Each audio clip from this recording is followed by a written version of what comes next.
Hello everyone, welcome my Facebook blog. কেমন আছেন সবাই? আশা করি ভালো আছেন। আজকের ভিডিওটা কী নিয়ে থাকছে সেটা অলরেডি আপনারা ক্যাপশনে দেখে নিয়েছেন।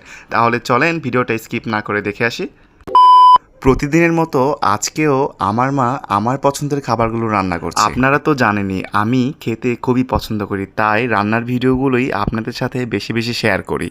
যাই হোক, আমি কিন্তু আপনাদের সাথে প্রতিদিনের রান্নার ভিডিওগুলো শেয়ার করি না। যখন বিশেষ কোনো দিন, বিশেষ কোনো মুহূর্ত বা বিশেষ কোনো গেস্ট আমাদের বাড়িতে আসে, সেই মুহূর্তগুলোই আপনাদের সাথে আমি শেয়ার করি। আর আমার কাছে এতই ভালো লাগে যে আপনারা আমার ব্লগগুলো খুবই পছন্দ করছেন।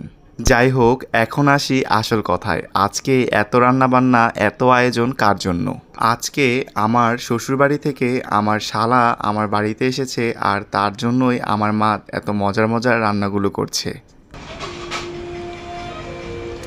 পাকা পেঁপে আমাদের গাছের, অনেক মিষ্টি। এই তো গাইস, আমার মার রান্নাবান্না শেষ। এই তো দেখেন, এটা হচ্ছে ভাজি, মুরগির মাংস আর হচ্ছে মুরগির পা, এগুলা দিয়ে হচ্ছে ভাজি রান্না করেছে।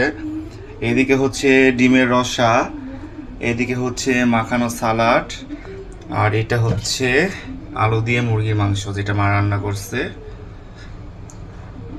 আর এইখানে আছে হচ্ছে সাদা পোলাও।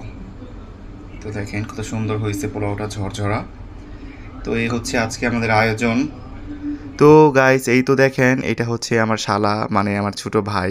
তো ও খাচ্ছিল আর ওকে ভিডিও করছিলাম। আসলে ও ক্যামেরাতে এত অভ্যস্ত না, একটু লজ্জা পাচ্ছিল।